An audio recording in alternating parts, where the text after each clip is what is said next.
A ver, hay días en los que el mundo parece girar un poco más deprisa, días en los que un único movimiento en una parte del planeta provoca una reacción en cadena a miles de kilómetros.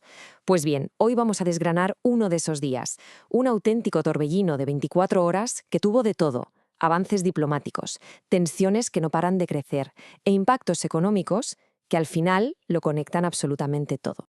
Y todo arranca con estas tres palabras del entonces presidente estadounidense Donald Trump: un día histórico. Una declaración así, tan contundente, pues hombre, te hace preguntar, ¿a qué se refería exactamente? ¿Qué había pasado para que se mostrara tan optimista? Bueno, pues vamos al lío. El epicentro de toda esta historia fue un avance diplomático importantísimo, un alto el fuego en Oriente Medio que sinceramente muy poquita gente se esperaba que llegara tan pronto. Aquí tenemos los datos clave. Hablamos de una tregua de 10 días entre Israel y Líbano. Entró en vigor a las 9 de la noche hora GMT. Y lo más importante de todo, ¿dónde se coció esto? Pues en Washington. Fue el propio presidente Trump quien medió directamente entre el presidente libanés Aoun y el primer ministro israelí Netanyahu. Vamos, una jugada diplomática de altísimo nivel, con consecuencias inmediatas. Y es que esas consecuencias no se hicieron esperar nada, porque en cuanto se anunció el acuerdo, pasamos de la diplomacia a los dólares. Este movimiento político provocó, como decíamos, un efecto dominó que sacudió la economía global. Y fue una reacción en cadena de manual, perfectamente conectada. Primero, se firma el alto el fuego. Consecuencia directa e inmediata, el estrecho de Hormuz, una vía comercial vital, se reabre. ¿Y el resultado final? Pues que los mercados mundiales y el precio del petróleo reaccionaron de forma, bueno, brutal. Pero ojo que aquí viene el matiz, la letra pequeña. El ministro de Asuntos Exteriores iraní, Abbas Araghchi, anunció la reapertura, sí, pero puso una condición.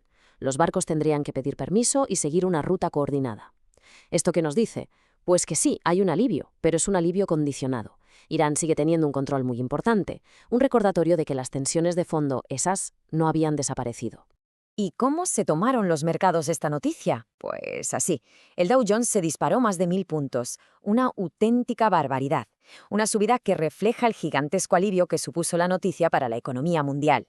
Y al mismo tiempo, el precio del petróleo, que llevaba tiempo por las nubes, ¿qué hizo? Pues justo lo contrario. Se desplomó por debajo de los $90 el barril. Lógico, la reapertura de Hormuz garantizaba un flujo más estable y los precios respondieron al instante. Pero, claro, no todo iban a ser buenas noticias. Este optimismo económico tenía su contrapunto. Porque a pesar de este gran avance, el panorama mundial seguía lleno de grietas, de tensiones que nos recuerdan lo frágil que es el equilibrio. El alto al fuego, desde luego, no borró todos los problemas de un plumazo. Por ejemplo, fíjense en esto. Las relaciones entre Estados Unidos e Italia se tensaron y mucho. El presidente Trump llegó a amenazar con retirar el apoyo militar a Italia. ¿La razón? Pues unas críticas de la primera ministra Meloni a la retórica de Trump sobre la postura del Papa en contra de la guerra con Irán. Un choque diplomático en toda regla entre dos aliados clave. Y si miramos a la economía europea, los datos tampoco daban para celebraciones. La inflación anual en la eurozona se aceleró hasta el 2,6% en marzo, superando todas las previsiones. El principal culpable de esto, una subida mensual del 7% en los costes de la energía. Mientras tanto, en la política interna de Estados Unidos, veíamos otro de esos parches temporales. La Cámara de Representantes aprobó por los pelos una prórroga de la famosa sección 702, que es una ley clave de vigilancia. La extendieron hasta el 30 de abril para evitar que caducara. Otra prueba de que muchos temas importantes seguían, bueno, en el aire, esperando una solución definitiva. Y claro, mientras los grandes titulares se centraban en estas treguas delicadas y estas soluciones de última hora, el resto del mundo no se paró. Las agendas de cada país siguieron su curso. Un recordatorio de que la vida cotidiana y las prioridades locales continúan, por supuesto, más allá de la diplomacia de alto nivel. Vamos a hacer un repaso rápido a otras noticias de ese día. En Francia, por ejemplo, se anunció una nueva política social: el reembolso de productos menstruales reutilizables para menores de 26 años.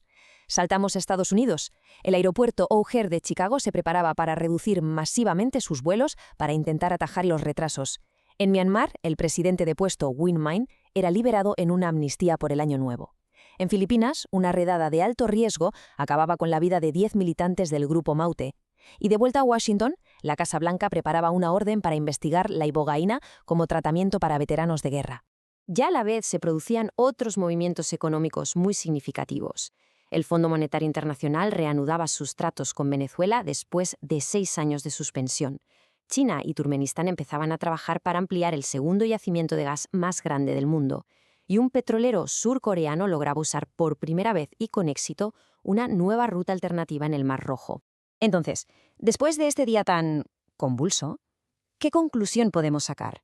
Pues nos queda una sensación de progreso, desde luego, pero también de una calma que podría romperse en cualquier momento. Yo creo que si tuviéramos que resumir la jornada en 2 palabras serían estas: estabilidad frágil. Es exactamente eso, un estado de calma temporal, de noticias positivas, que sin embargo está siempre bajo la sombra de tensiones que siguen ahí sin resolverse. El alto el fuego es una noticia fantástica, pero las disputas diplomáticas y los problemas económicos, esos siguen muy presentes.